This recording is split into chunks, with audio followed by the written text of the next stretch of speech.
Hello नमस्कार दोस्तों। बिहार की राजनीतिक में 2025 के चुनाव से पहले फिर उछाल आने वाली है।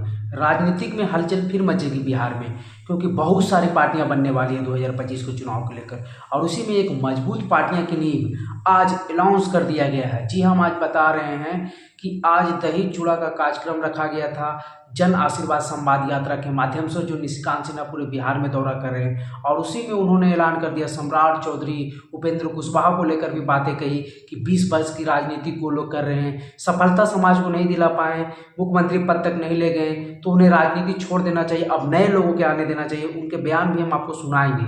और उन्होंने ये भी कहा कि हमने समाज के लिए करोड़ों रुपया खर्च कर दिया, लेकिन कभी भी एडवर्टाइजमेंट नहीं किया, ये बातें भी की। अब निशिकांत सिन्हा ने अपने कार्यकर्ताओं को सम्मेलन में, क्योंकि वो कार्यकर्ता सम्मेलन था उनका, कोर टीम का सम्मेलन था, उसमें उन्होंने बहुत सारे बातें बोले हैं। सभी बातें आप वीडियो में लगा दिए गया है, सुनिए और सुनने के बाद अपनी राय दीजिए। दिलाने का काम करें, इसी के लिए आज आप सभी को बुलाया गया है और ये संवाद रखा गया। आखिर ये संवाद जन आशीर्वाद संवाद क्यों शुरू किया गया है? कुछ तो वजह होगी।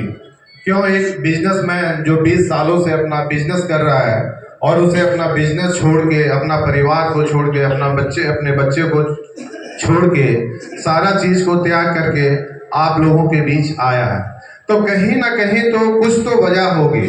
अगर हम बोलते हैं कि हम सम्राट अशोक के वंशज हैं और हम जगदेव बाबू के अनुयायी हैं, जो कि पूरे दुनिया में राज करके गए हैं, आज उन्हीं समाज के जो वंशज हैं, जो वंश है, वो कहीं ना कहीं वैसे लोगों के पास जा रहे हैं जिनका कोई एक समय वजूद नहीं था।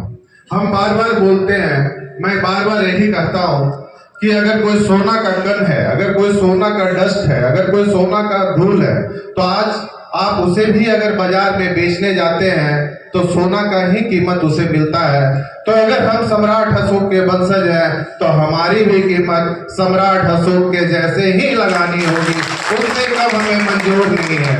और अगर हमारा समाज का बेटा या हमारा समाज का भाई कोई 2% या 4% वाले लोगों के पास जाके अपना टिकट का भीख मांगता है, वो सम्राट अशोक के वंशज को कभी गवारा नहीं होगा। इसीलिए निशिकांत सिन्हा आप लोगों के बीच आया है कि जो सम्राट अशोक के बारे में हम बात करते हैं, जो चंद्रगुप्त मौर्य के बारे में बात करते हैं, जिन्होंने पूरे देश को नेतृत्व किया, आज उन्हीं समाज का वंशज जो वंश है हम लोग, आज कहीं ना कहीं हम लोग एक मगध में भी राज नहीं कर रहे हैं, एक राज में भी राज कर रहे हैं। ऐसा क्या वजह है? तो आज हम लोग सभी को इकट्ठा होने की जरूरत है। और ये सच्चाई है कि आप जब आगे बढ़ेंगे, हमारे बहुत सारे लोग यहाँ पे बोल के गए हैं कि जब लोग बढ़ते हैं तो अपने ही समाज के लोग टांग खींचने का काम करते हैं। तो ये सच्चाई है, लेकिन ये क्या है कि कुछ समय तक ही आपकी टांगे खींचेंगे। मैं आपको इसका उदाहरण देता हूँ कि जो सबसे तेज उड़ने वाली जो पक्षी होती है, जो बाज होती है, जो चील होता है, तो जब वो चील अपना जब शिकार करता है, तो शिकार करने के लिए जब वो समुद्र में मछली को पकड़ने के लिए आता है, तो जैसे ही वो मछली को अपने चोंच में पकड़ता है, तो कौवा क्या करता है कि कौवा उस चील के ऊपर बैठ जाता है और कौवा उसके गर्दन पे चोंच मारना शुरू कर देता है, ताकि चील जो है अपने मुंह से मछली को गिरा दे और कौवा शिकार कर ले। लेकिन चील जो है वो घबराता नहीं है, वो समय का इंतजार करता है। और चील क्या करता है, धीरे धीरे वो अपनी ऊंचाई को आसमान में उड़ना शुरू करता है। और जब चील जो होता है एक ऊंचाई पे जाता है, तो वहां पे सांस का जो लेवल होता है, ऑक्सीजन का जो लेवल होता है, वो कम होना शुरू करता है। तो कौवा क्या करता है, अपने आप फिर नीचे उतरना शुरू कर देता है। तो यही सीख हमें भी मिलनी चाहिए। हम जो सम्राट अशोक के वंशज हैं, ऐसे कौवे बहुत लोग परेशान करेंगे, लेकिन सम्राट अशोक के वंशज ऐसे कौवे से घबराते नहीं है। वो अपना ऊंचाई को उड़ान भरने में विश्वास रखते हैं। और ये भी सच्चाई है, और एक कहावत है कि जब अंधेरे के बस्ती में जब कोई आंख वाला चला जाता है तो अंधे को बहुत तकलीफ होना शुरू हो जाती है।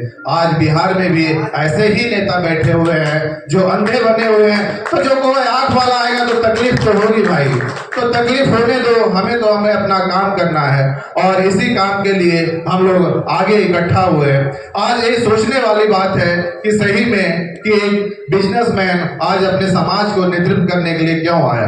मुझे कभी भी कोई नेता बनने में शौक नहीं था, ना ही तो मुझे कभी कोई इरादा था कि मैं ऐसा कोई नेता बनूं, लेकिन हाँ, नेतृत्व करने का इरादा मेरा जरूर रहा है। इसलिए मैं आप लोगों के बीच अपना नेतृत्व करने आया हूं, ना मैं कोई नेता बनने आया हूं। अगर मुझे नेता बनना होता तो मैं पिछले 5 वर्षों से मैं अपने समाज के लिए काम कर रहा हूं, खासकर एजुकेशन के क्षेत्र में, शिक्षा के क्षेत्र में। लेकिन ये 5 सालों में निशिकांत सिन्हा का कहीं भी कोई भी सोशल मीडिया पे कोई पोस्ट नहीं देखे होंगे, कहीं कोई मार्केटिंग नहीं देखे होंगे कि निशिकांत सिन्हा आज 25 या 40 बच्चे को हर साल गोद लेता है, करोड़ों रुपए अपने समाज के लिए शिक्षा के ऊपर काम करता है और खर्चा करता है। कभी भी कोई भी इंसान नहीं बता सकता है कि ना ही तो मेरे ट्विटर पे, ना ही तो मेरे इंस्टा पे, ना ही तो मेरे फेसबुक पे।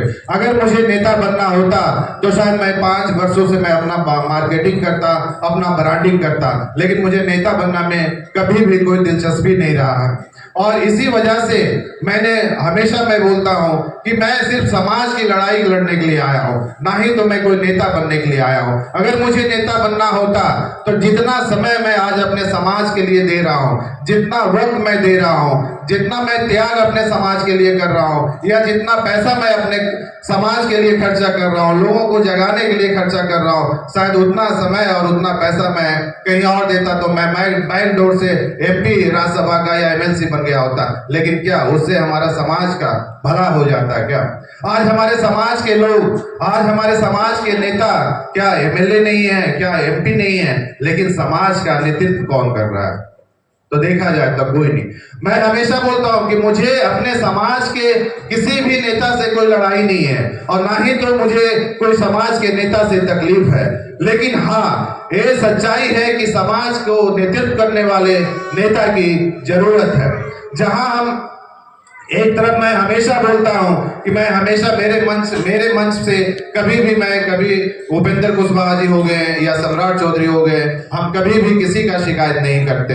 जहां उपेंद्र जी हमारे गार्जियन हैं, वही मैं सम्राट जी को अपना बड़े भाई भी मानता हूं। लेकिन क्या कोई भी इंसान, कोई भी समाज अगर एक नेतृत्व कर रहा है तो समाज तो उसी से उम्मीद करेगा ना। आज मैं अगर आपको उदाहरण दूं कि सचिन तेंदुलकर क्रिकेट का सबसे बड़ा भगवान कहलाता था। वो सिर्फ देश में ही नहीं, भारत देश में नहीं, बल्कि पूरे देश और दुनिया में उनको भगवान, क्रिकेट का भगवान माना। लेकिन जब सचिन को भी लगा कि 20 साल 25 साल के बाद अब मुझे नहीं खेलना चाहिए या मुझसे ज्यादा टैलेंटेड लोग मेरे पीछे बैठे हुए हैं, तो उन्होंने रिटायर लिया। तो उसी तरह से आज हमारे समाज के नेता को भी होना चाहिए कि अगर मैं 20 साल अपने समाज को दिया या 25 साल में समाज के लिए मैं पॉलिटिक्स किया, राजनीतिक किया, लेकिन समाज को मैं जिता नहीं पाया, समाज को उस मुकाम पे नहीं लेके जा पाया, तो आज हमसे अगर बेहतर कोई मेरा बेटा या मेरा भाई नेतृत्व करने के लिए तैयार है तो उसके हाथों में सौंपा जाए। बस मेरा यही गुजारिश है और कोई गुजारिश नहीं।